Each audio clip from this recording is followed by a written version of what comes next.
살다 보면 우리를 정말 두렵게 하는 것들이 있습니다. 사실 우리를 가장 두렵게 하는 것은 죽음이죠. 죽음이 가장 무서운 거예요. 그런데 살면서 찾아오는 두려움은 우리가 건강을 잃었을 때 겁이 덜컥 나죠? 병원에 가서 의사가 심각한 얼굴을 하면 얼마나 그것보다 무서운 게 없어요. 또 우리가 사고나 실직을 했을 때에도 막막합니다. 우리 가족을 어떻게 먹여 살려야 할지, 또 사고가 나면 내가 다치는 것보다 우리 가족은 어떻게 하나, 이런 두려움이 듭니다. 그러나 그러한 것들을 별로 두려워하지 않는 사람들이 있어요. 누구죠? 바로 그리스도인입니다. 하나님의 백성들은 그런 것을 별로 두려워하지 않아요. 물론 두렵기는 하지만 그것 때문에 벌벌 떨지는 않는다는 것이죠. 왜 그러느냐? 그 이유는 첫째, 하나님이 우리와 함께 하시기 때문이죠. 우리는요, 어느 곳에 무슨 일을 하든 간에 항상 하나님이 우리와 함께 하십니다. 내가 기뻐할 때도, 내가 고통스러워할 때도, 내가 괴로워할 때도 하나님은요, 우리 곁에 계신다는 거예요. 두 번째는 하나님은 나의 하나님 되시기 때문이라는 거예요. 하나님께서 내 하나님이라는 거예요. 내 하나님, 나의 하나님. 그리고 세 번째는 그 하나님이 우리 인생을 붙들어 주신다는 겁니다. 여러분, 이 세 가지를 절대 잊지 마세요. 하나님은 나와 함께 하시고 나의 하나님이시고 그리고 나를 붙들어 주신다는 거예요. 이것은 절대 변하지 않는 진리입니다. 하나님께서 이 성경을 통하여 우리에게 끊임없이 말씀하는 것, 너희가 왜 순종해야 하느냐? 하나님이 함께 하시기 때문에 하나님이 우리를 붙들어 주신다는 거예요. 내가 내 하나님, 너의 하나님이라는 거예요. 그래서 이사야 41장 10절 말씀을 보면 이렇게 우리에게 말씀하죠. 두려워하지 말라, 놀라지 말라. 여러분, 우리가 살아가면서 두려운 일이 얼마나 많습니까? 우리가 놀랄 일이 얼마나 많아요. 그런데 두려워하거나 놀라지 말라는 거예요. 그 얘기가 무엇이냐면 내가 하나님이 너와 함께함이라. 내가 너와 함께함이라. 오늘 우리에게 코로나19의 이 재앙이 온 세상을 뒤덮어도 내가 너와 함께 할 것이다. 내가 너와 함께 하겠다. 두려워하지 말라는 거예요. 그리고 놀라지 말라는 거예요. 지금 내가 두려워한다는 것은 무슨 의미입니까? 그럼에도 불구하고 내가 두려워한다는 것은 하나님께서 내 곁에 계시지 않는다는 의미가 되겠죠. 하나님이 나와 함께 하시는데 하나님이 분명 우리에게 두려워하지 말라, 놀라지 말라 그렇게 말씀하시는데도 불구하고 내가 두려워한다면 그것은 나와 함께 하시는 임마누엘 하나님을 내가 경험하지 못하고 있다는 것이죠. 현대 교회의 여러 가지 문제 가운데 점점 이 공동체의 아름다운 빛을 잃어가고 있습니다.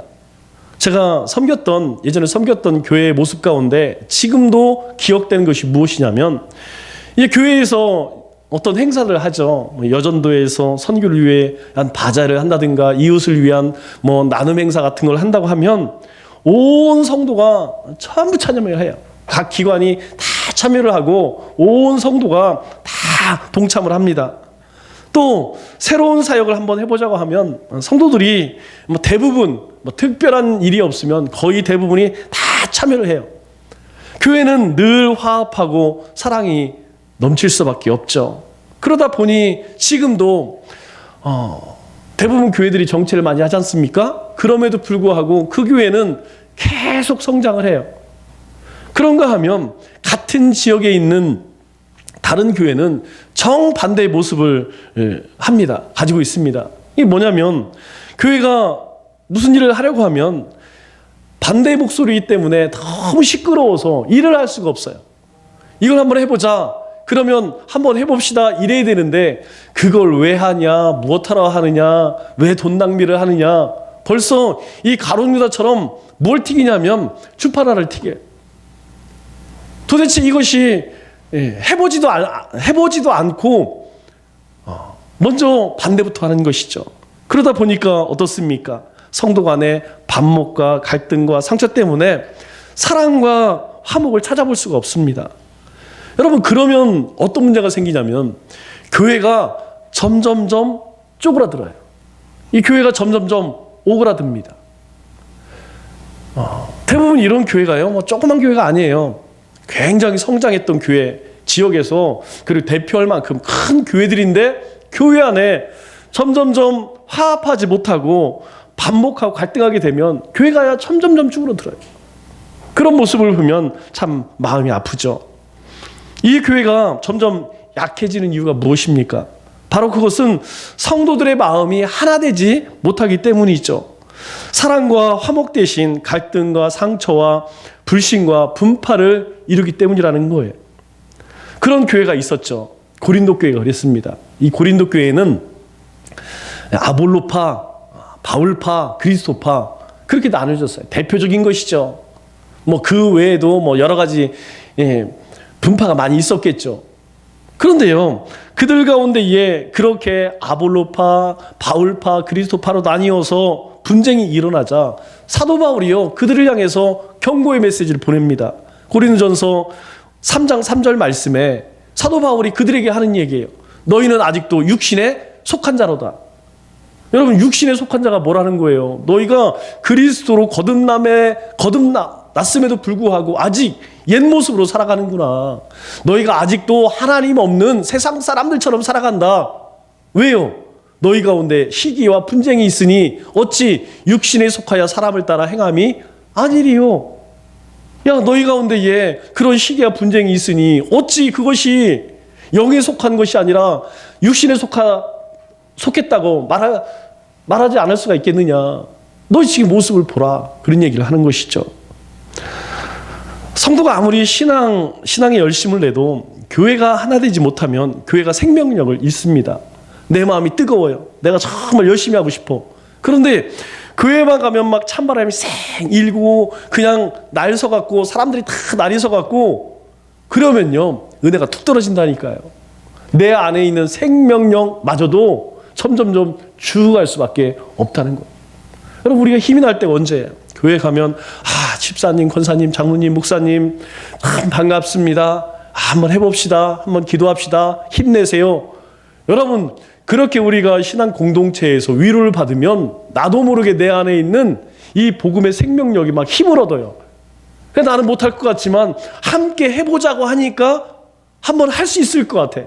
나는 막 겁나서 못하는데 막 다른 사람들이 한번 할 수 있습니다. 해보세요. 한번 어려움 이겨내보세요. 같이 기도할게요. 그러면요 힘이 얼마나 나는지 모릅니다. 그래서 교회 공동체가 연합하면 정말 많은 아름다움을 드러낼 수가 있어요. 뿐만 아니라 교회가 하나 되면 엄청난 능력을 발휘할 수 있습니다. 성도들이 평안한 가운데 기쁨과 행복을 누리고 그리고 교회는 지속적으로 성장하는 것이죠. 여러분, 성장하지 않는 것은요 죽은 거예요. 이 세상에 어떤 것도 살아있는 것은요 계속해서 성장합니다. 제가 우리 영희 권사님 카톡을 가끔 보면 아이들 사진이 올라와요. 태환이하고 나연이 사진이 올라오는데 여러분 보세요. 어제 다르고 오늘 달라. 어른들은 뭐 어제나 오늘이나 막 똑같아요. 그런데 살아있는 아이들을 보면요 얼마나 아이들이 금방금방 크는지 몰라요.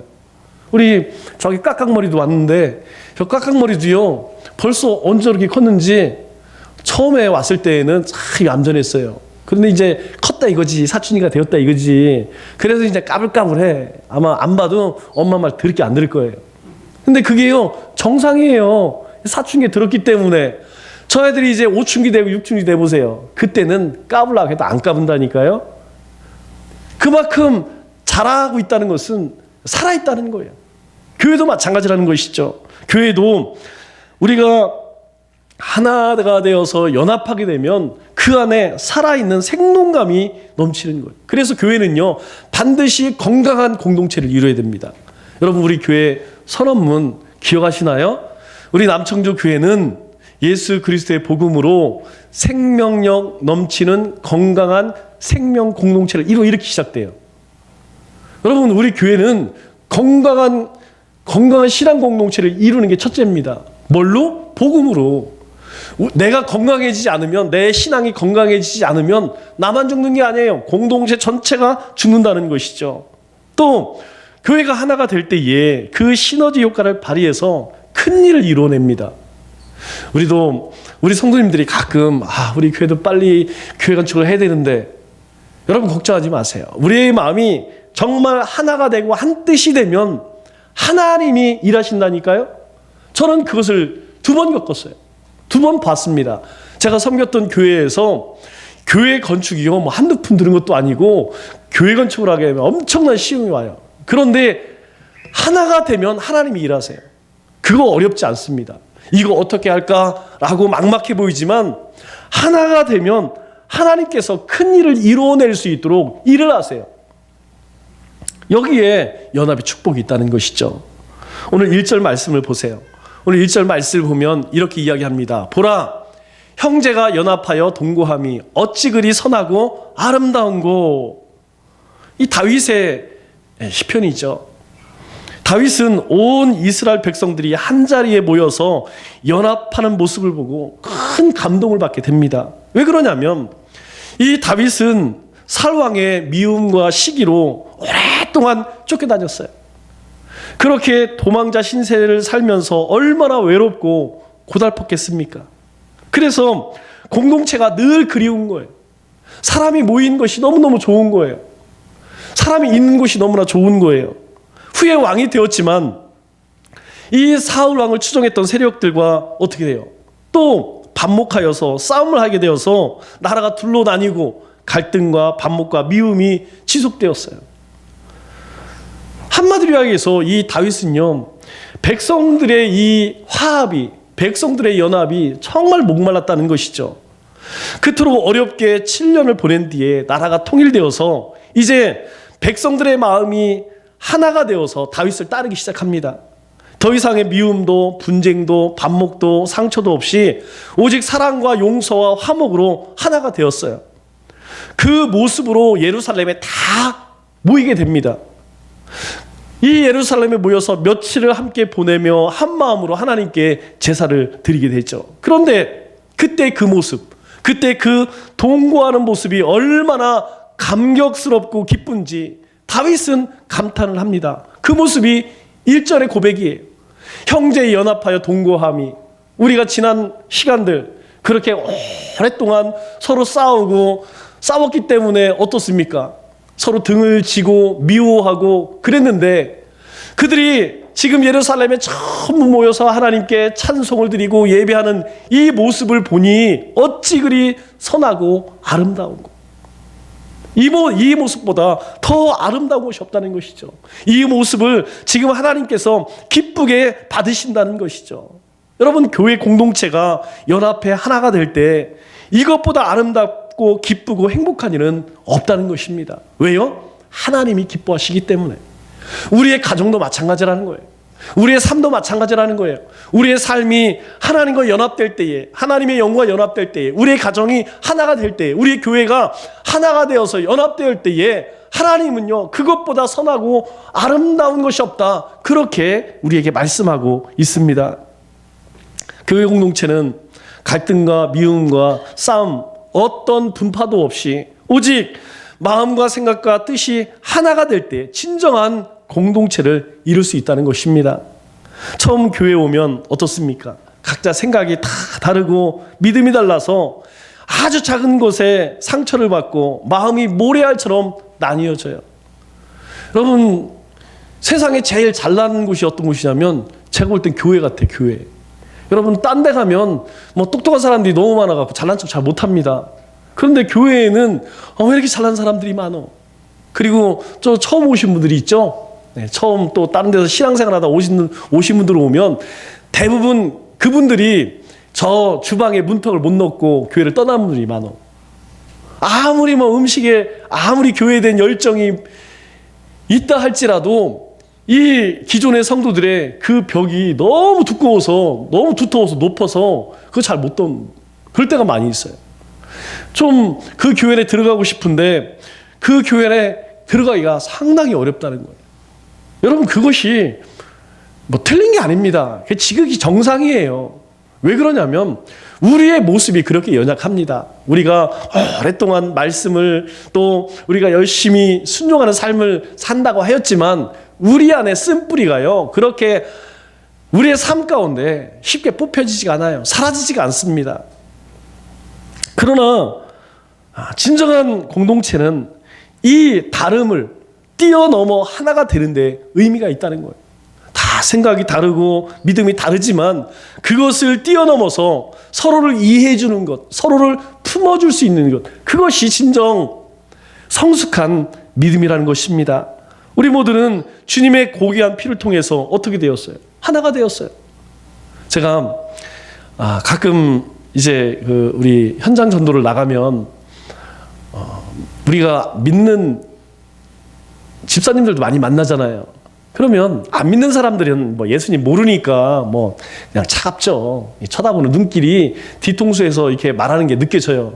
그런데 가슴이 아픈 것은 이제 신앙생활을 하시는 분들, 이게 뭐 이게 전단지도 주고 뭐 이렇게 하잖아요. 물티슈도 주고. 그러면 그냥 받으시면서 아유 저도 교회 다녀요. 그러면 서로 축복하는 거 아니에요. 더 열심히 하세요. 그런데 교회 다녀. 이게 툭 그러면 얼마나 속상한지 몰라요. 안 믿는 사람한테 욕먹는 것보다 믿는 사람이 됐어요. 저 교회 다녀요. 그러면 굉장히 속이 상하더라고. 여러분, 우리가 이 땅 가운데 살 때 하는 일이 다 틀립니다. 각자 다 다른 곳에 살아요. 그러나 나중에 어디 가서 만나요? 어디 가서 만나기는 하나님의 나라 가서 다 만나죠.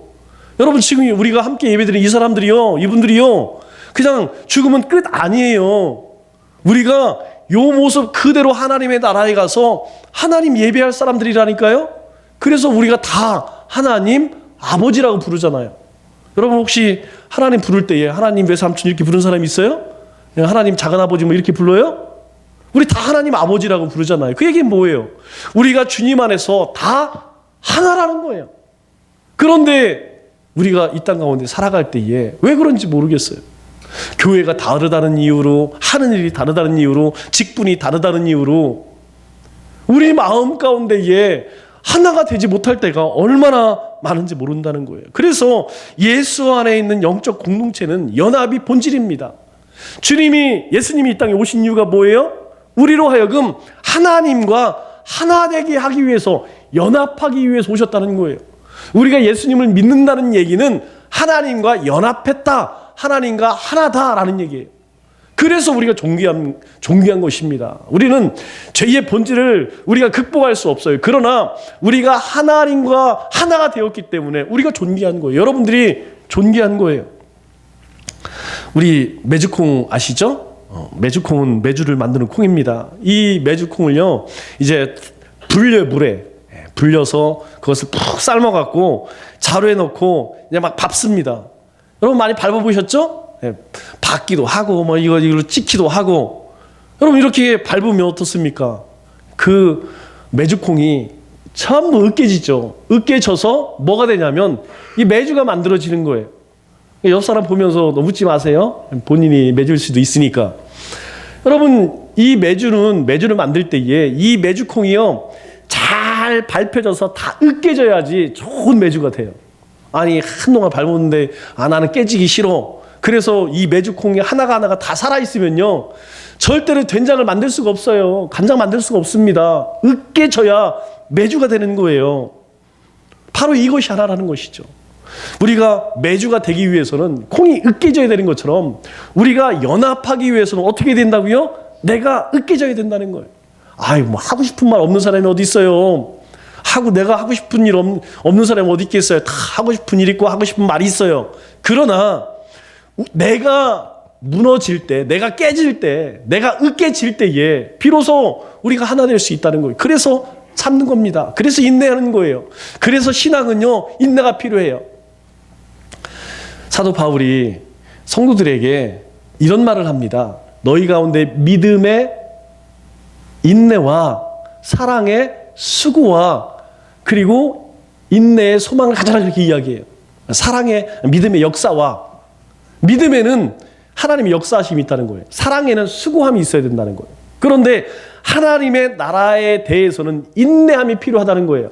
이게 뭐냐면 우리가 하나님의 나라에 갈 때까지 소망을 품고 사랑을 행하고 믿음으로 살아가지만 가장 중요한 것은 그 소망을 이루기 위해서는 인내가 필요하다는 거예요. 여러분 우리 자녀를 키울 때에 급한 사람은 자녀 못 키웁니다. 우리 부모님들이 자녀를 키우면서 배우는 한 가지가 뭐냐면 인내예요. 인내. 참고 기다리는 거예요. 우리 아내들이 남편과 자식을 키우면서 우리 안에 갖는 것이 무엇이냐면 인내라니까요. 여러분, 우리 아이들에게 막 닥달을 한다고 됩니까? 야, 공부해라, 뭐 해라. 절대로 안 돼요. 안 됩니다. 그러나 그 아이를 위해서 참고 인내하며 기도하고 섬길 때에 비로소 우리 아이들이 사람 돼 가는 거예요. 여러분, 우리 아이들 옛날 모습 보세요. 천방지축에 언제 사람 될까, 언제 철들까. 그런데 어느 날 철들어요. 어느 날 이 신앙의 동량들로 그렇게 성장해서 이제 보세요. 이 아이들이 조금, 여러분, 우리 지금 중등 고등부 아이들이 조금 있으면요, 이제 여기서 찬양하고 악기 다룬다니까요. 얼마 안 남았어요. 성도 개인의 생각과 뜻이 다 녹아져 버리고 성령의 생각으로 하나가 되는 것, 여기에 교회의 연합에 진정한 아름다움이 있다는 것입니다. 그래서 성도의 교제는 교회가 하나 되도록 힘쓰고 오직 성령의 생각과 또 성령의 뜻에 맞추어서 우리 모두가 하나가 되어야 한다는 것이죠. 그러면 어떻게 하면 연합한 공동체가 빛을 발할 수 있을까요? 또 성령님께서 하나 되게 하신 교회를 어떻게 성숙하게 할 수 있을까요? 오늘 2절 말씀을 보면 이 하나된 교회를 향해서 다윗은 이렇게 노래를 합니다. 머리에 있는 보배로운 기름이 수염 곧 아론의 수염에 흘러서 그의 옷깃까지 내림 같고. 우리가 이 성경의 내용을, 성경을 잘 안 읽으신 분들은 이 말이 무슨 말인지 잘 이해가 안 됩니다. 우리 출애굽기 29장에 보면 아론이 이제 제사장으로서 위임을 받게 돼요. 그런데 오늘 이 모습, 2절의 말씀, 이 모습이 무엇을 나타내냐면 바로 아론이 대제사장으로 위임식할 때의 모습을 표현한 거예요. 그래서 우리 출애굽기 29장 9절 말씀을 보면 아론과 그의 아들들에게 띠를 띄우고 관을 씌워서 그 직분을 영원한 규례로 삼게 하라. 그리고 너는 이같이 아론과 그의 아들들에게 위임하여 거룩하게 할지니라. 제사장으로 아론과 그의 후손들을 위임하여 제사장으로 세울 때에 너희가 이렇게 하라 라고 이야기하면서 마지막에 뭐라고 이야기하냐면 거룩하게 할지니라, 성별되게 하라, 구별되게 하라, 그렇게 이야기합니다. 다시 이야기해서 아론을 제사장으로 위임하면서 그를 어떻게 하라고요? 거룩하게 하라. 제사장 위임식에서 아론을 거룩하게 한 것처럼 이제 너희가 하나가 되었다면 그 다음에 해야 할 일이 무엇이냐? 하나된 공동체 역시 거룩해야 함을 말씀하고 있는 것이에요. 여러분, 하나 되는 게 중요한 게 아닙니다. 왜 하나가 되어야 하느냐? 하나 되어야 하는 이유는 무엇이냐면 이 공동체가 거룩하기 때문이라는 거예요. 교회는 성도 모두가 거룩을 향해 나아갈 때 오랫동안 하나를 유지할 수 있다는 거예요. 그래서 베드로전서 1장 16절에 무엇이라고 이야기합니까? 내가 거룩하니 너희도 거룩할지어다. 누가 하신 말씀이에요? 하나님께서 하나님의 백성, 이스라엘 백성들에게 내가 거룩하니 너희도 거룩하라 이렇게 이야기해요. 내가 선 땅은 거룩한 땅이니 내가 신을 벗을지어다. 누구에게요? 모세에게요. 하나님 앞에 살아가는 자들은 반드시 거룩한 삶을 살라고 우리에게 명령하고 계신 거예요. 그래서 주님이 이미 우리를 거룩하게 하시려고 십자가에서 못 박히시고 우리의 죄값을 치르셨죠. 우리는 예수님의 핏값으로 세워진 거룩한 존재라는 것을 잊으면 안 됩니다. 성도 각자가 거룩함을 향해 나아갈 때 교회는 진정한 일치와 연합을 오랫동안 이룰 수 있다는 거예요. 만약 우리가 세속적인 생각이나 죄된 생각 또는 사탄의 생각을 교회 안에 끌어들이면 교회는 거룩할 수가 없어요. 하나 될 수 없습니다. 절대로 이 세상적인 악한 것들이, 세속적인 것들이 교회 안에 들어오면요, 교회는 반드시 무너지게 돼 있어요. 교회는 절대로 쓰임받지 않습니다. 여러분, 이것은요 교회만 그런 게 아니에요. 교회 공동체만 그런 것이 아니라 바로 우리 자신도 마찬가지라는 거예요. 우리의 생각이 세상적인 것들로 가득 차고 우리의 삶이 세상적인 삶을 쫓아가잖아요. 하나님은 그 사람을 쓰지 않습니다. 그것을 포기할 때, 그 세상적인 생각과 세상적인 삶을 내려놓을 때 하나님은 비로소 그 사람을 쓰신다는 사실이에요. 그래서 성도 한 사람 한 사람은 어떻게 해야 합니까? 거룩함을 향해 나가야 된다는 거예요. 그래야 교회가 하나가 됩니다. 거룩해지는 것은 세속적인 것을 단호하게 거부한다는 거예요. 우리의 삶 가운데도 어떻습니까? 특별히 우리 청년들이 세상 가운데 살아갈 때 정말 어려운 것이 이거예요. 하나님의 방식으로 살아가자니 이거 앞이 막막해요. 도대체 살아갈 수가 없을 것 같아요. 그런데 그럼에도 불구하고 하나님께서 그렇게 말씀하시는 건 뭐예요? 너는 내 것이라는 것이죠. 네 삶은 네가 살아가는 것이 아니라 하나님이 인도하신다는 거예요. 그걸 믿으라는 거예요. 그런데 우리는 그 하나님의 음성을 듣지 않고 우리의 눈으로 보여지는 그것만 바라봐요. 그래서 어떻습니까? 자꾸 세상적이고 세속적인 거 쫓아가요. 그러려면 인생이 어떻습니까? 점점 고달파지는 것이죠. 힘들어지는 것이죠. 여러분, 그것을 이상하게 생각하지 마세요. 그것은요, 하나님이 내 삶 가운데 관여하신다는, 개입하신다는 거예요. 내 삶 가운데 역사하신다는 거예요. 반면에 내가 아직도 세상 것을 끊어내지 못했구나 라는 것을 우리가 깨달을 수 있어야 된다는 것이죠. 우리는 아론의 머리에 부어진 기름처럼 또 수염에 흘러서 옷까지 내려진 거룩한 공동체라는 사실을 우리는 잊어서는 안 됩니다. 주님이 오시는 날까지 성령의 마음과 생각을 닮아서 서로에게 자극이 되는 거룩한 교제를 우리는 매일 나눌 수 있어야 한다는 것이죠. 또한 교회는 하나 되기 위해서 거룩함 외에 무엇을 추구해야 할까요? 그것은 교회의 풍요로움을 나누는 것입니다. 3절에 다윗은 이스라엘 공동체를 보면서 이렇게 감격하고 기뻐합니다. 헐몬의 이슬이 시온의 산들에 내림 같도다. 거기서 여호와께서 복을 명령하셨나니 곧 영생이로다. 헬몬산은요, 이스라엘 가운데 가장 높은 산입니다. 제일 북쪽에 있어요. 나중에 여러분 성지순례 가면 이 갈릴리 호수에서 딱 바라보면 저 위에 산 꼭대기에 하얗게 눈이 내린 그런 산이 있어요. 여러분, 저 사막 한가운데에 눈이 내린다니까 희한하죠? 이 헐몬산 꼭대기에 올라가면, 겨울철에 올라가면 눈이 내려요, 눈이. 그런데 그 꼭대기에 샘물이 하나 있습니다. 여기 산 조그만 게 보이죠? 요게 이 헬몬산 꼭대기에서 내리는 샘이에요, 샘. 그런데 이 샘이요, 뭐 그렇게 크지도 않습니다. 그렇게 크지도 않는 샘인데 물이 얼마나 콸콸 나오는지 막 물이 진짜 콸콸콸 나와요, 콸콸. 그게 흘러서 어디로 가느냐면 갈릴리 호수로 들어가. 그 갈릴리 호수에서 나일강을 타고 요단강을 타고 어디로 갑니까? 사해로 내려가는 거예요. 다시 이야기해서 이스라엘의 생명줄이라는 거예요. 생명의 젖줄이라는 거예요. 여러분, 이 광야 가운데에서 이스라엘 백성들이 어떻게 적과 꿀이 흐르는 이 가나안 땅에 살 수 있었느냐? 바로 이 헐몬산이 있었기 때문이에요. 그런데 이 산이 높다 보니까 온 기온차가 크겠죠. 기온차가 크니까 어떻습니까? 이스라엘 가운데에 비와 같은 이슬이 내리는 거예요. 이 헐몬에서 흐르는 이 샘물로 인하여서 이스라엘이요 풍요함을 누리게 되었다는 것이죠. 다윗은 이러한 복이 믿음의 공동체 속에 가득함을 보았다는 것입니다. 그것은 하나님께서 이스라엘 공동체 위에 부어주신 놀라운 축복이라는 거예요. 오늘 우리가 어떻게 이렇게 하나님께 예배할 수 있느냐? 이것은 저 헐몬의 이슬이 우리 가운데에 내림같이 하나님께서 우리에게 주신 축복이 있는데 그것이 무엇이냐? 영생이다, 그렇게 이야기하는 거예요. 이스라엘 백성들이 누리는 축복이 뭐냐? 비록 우리가 이 땅 가운데 70이요 80년 살지만 우리는 영원한 하나님의 나라를 기업으로 얻었기 때문에 하나님이 주신 그 축복을 살아서도 죽어서도 누리는 그런 복이라는 거예요. 그 복을 어떻게 하라는 거예요? 이제 온 세상 가운데에 드러내야 한다는 것이죠.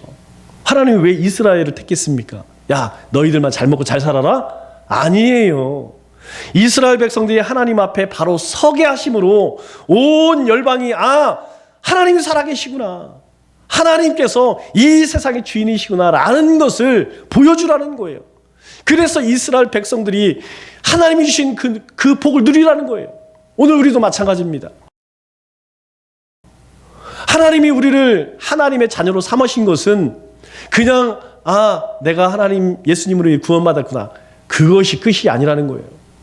너희가 세상에 빛과 소금이 되어서 너희의 선한 행실을 통하여 온 세상 가운데 살아계신 하나님을 증거하라는 거예요.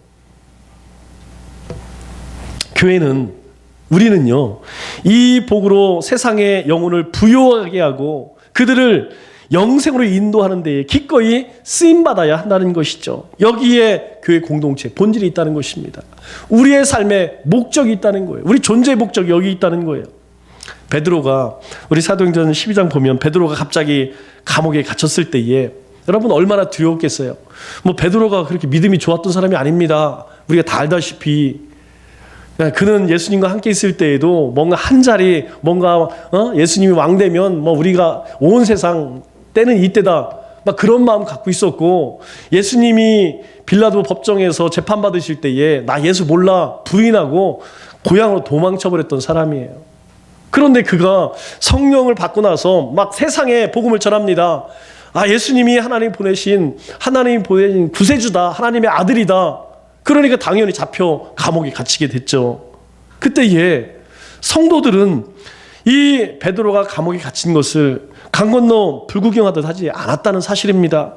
우리 사도행전 12장 5절 말씀을 보니까 베드로는 옥에 갇혔고 교회의 성도들은 그를 위하여 간절히 하나님께 기도하더라. 이 말이 무슨 의미예요? 베드로가 복음 전하다가 감옥에 갇히니까 그걸 너무 안타까워서 성도들이 뭘 할 수 있겠어요? 성도들이 할 수 있는 것이라고는 하나님께 간구하는 것밖에 없죠. 하나님의 도움을 구하는 것밖에 없죠. 그래서 그 베드로를 위해 힘써 기도하니까 7절 말씀에 어떤 일이 일어나냐? 호련히 주의 사자가 나타나 쇠사슬이 그 술에서 벗겨졌더라. 성도들이 베드로를 위해서 열심히 기도하니까 그때 기적이 일어났어요. 그래서 베드로가 이제 감옥에서 나와서 교회 공동체로 갑니다. 그때 성도들은 뭐 하고 있었을까요? 환영 준비하고 있었을까요? 아니에요. 12절 말씀을 보니까 여러 사람이 거기에 모여 기도하고 있더라. 언제? 베드로가 감옥에 나와서 교회 공동체에 가봤더니 그들이 그때까지도 기도하고 있었다는 거예요. 여러분 한번 생각해 보세요. 베드로 사도는 복음을 전하다 감옥에 갇혔어. 그를 위해서 열심히 기도했는데 그들의 기도로 인하여서 감옥문이 열려 풀려나서 교회 가보니까 성도들이 자신을 위해서 눈물을 흘리며 기도하는 거예요. 여러분 이게 교회의 모습 아니에요? 이게 하나님이 기뻐하는 교회의 모습이라는 거예요. 형제의 아픔을 나의 아픔으로 여기고 지속적으로 기도하는 이 공동체 속에 영적인 부요함이, 영적인 축복이 넘친다는 것입니다. 교회는 넘어진 사람을 일으켜주는 곳이에요. 여러분 세상은 넘어지면 밟습니다. 너 잘됐다, 내 경쟁자였는데 너 사라지니까 아이고 내가 승진하네. 그런데 교회는 그런 곳이 아니에요. 교회는 넘어지면, 자빠지면 일으켜주는 곳입니다. 교회는 모자람을 채워주는 곳이에요. 세상은 모자라잖아요. 손가락질해요. 저 바보 같다, 저 멍청이 같다, 저 보잘것없다. 그러나 교회는 그런 곳이 아니라는 거예요. 부족한 지체가 있으면 그 모자람을 채워주는 곳이 어디냐? 교회라는 곳이죠. 하지만 요즘 많은 교회는 경기장에 관중처럼 모였다 흩어질 뿐 관심이 별로 없어요. 여러분 이 사진 많이 보셨죠? 2002년도에 월드컵 때 사람들이 광화문에 모여서 80만, 100만이 모여서 대한민국 그렇게 외쳤습니다. 그런데 경기 끝나고 나니까 이 사람들이 야, 우리 한번 같이 모여서 뭐 하자. 아니에요. 경기 끝나면 다 뿔뿔이 자기 집으로 다 가는 거예요. 마치 소가 닭 보듯이 이 사람 옆에 있는 사람 나하고 아무 상관없는, 요즘 교회가 그렇게 바뀌어서 간다는 거예요. 성도가 무슨 어려움이 있는지, 내 지체가 무엇 때문에 고민하고 있는지, 아파하고 있는지, 어떤 어려움이 있는지 그냥 나만 잘 먹고 잘 먹, 그렇게 교회가 점점점 바뀌어져 가고 있다는 거예요. 그러면 교회 공동체의 풍요로움을 나눌 수 없다는 것입니다. 하나님의 그 생명을, 하나님의 사랑을 나눌 수 없다는 거예요. 진정한 교회는 서로의 필요를 채워주고 넘어진 우리 지체들을 붙들어 주어야 한다는 것이죠. 왜요? 갈라디아서 6장 10절 말씀 보세요. 사도 바울이요 이렇게 이야기합니다. 우리는 기회 있는 대로 모든 이에게 착한 일을 하되, 여기서 모든 이는요 세상의 모든 사람들이에요. 우리는 때가 기회만 있으면 착한 일을 해래요. 그런데요 더욱 믿음의 가정들에게 할지니라. 여기 믿음의 가정이 누굽니까? 교회 식구들, 우리 믿음의 지체들. 여러분 5월이 무슨 달이에요? 가정의 달이에요. 우리가 우리 집 가정만 가정이 아니라 우리 이 믿음의 공동체가 우리에게 진정한 가정이라는 거예요. 주님께서 성전에서 복음을 전하는데 예수님의 가족들이 왔어요. 제자들이 예수님 엄마하고 동생들이 왔어요. 그때 예수님이 냉정한 얘기합니다. 누가 내 형제고 내 부모냐? 아니 세상에 예수님이 어쩌면 저럴 수가 있어. 그 얘기는 무엇을 이야기하냐면 육신의 가족만 가족이 아니라는 거예요. 진정한 가족은 영적인 가족을 이야기하는 거예요. 사도 바울은 그 얘기하는 겁니다. 너희가 기회만 있다면 모든 사람에게 착한 일을 해. 그러나 믿음의 가정들에게는 더욱 그리할지라. 너 믿음의 식구들, 우리 함께 예배드리고 함께 교제 나누는 우리 교회 식구들, 그 공동체에게는 더욱 그리할지라 라고 말씀하고 있어요. 어떤 성도는 일부러 주일 아침마다 차를 몰고 멀리 돌아오는 성도가 있습니다. 그럼 뭐 교회 시간 맞춰서 오서 예배드리면 좋죠. 그럼에도 불구하고 왜 차를 들고 뺑뺑 돌입니까? 왜냐하면 차가 없으면 올 수 없는 분들이 있어요. 또 어떤 성도는 교회 나간 성도를 끈질기게 찾아가는 사람이 있습니다. 몇 달, 몇 년을 쫓아다녀서 그 사람이 신앙을 회복할 수 있도록 돕는 사람이 있어요. 또 어떤 성도는 주일학교 중고등부 아이들에게 늘 관심을 갖고 섬겨주시는 분이 계세요. 그 덕분에 불신자 가정의 아이들이 교회를 열심히 나오게 됩니다. 이것이 연약한 성도를 부유하게 만드는 아름다운 교제라는 거예요. 성도의 교제라는 것은 외롭고 슬프고 답답하고 힘들어서 교회에 온 사람들의 마음을 위로해주고 그들의 필요를 채워주는 일이에요. 이게 진정한 성도의 교제라는 겁니다. 모여서 차 마시고 희덕거리고 수다 떠는 것이 교제가 아니고 서로를 돌아보고 서로를 위로해주고 격려해주고 필요를 채워주는 것, 그것이 성도의 교제라는 거예요.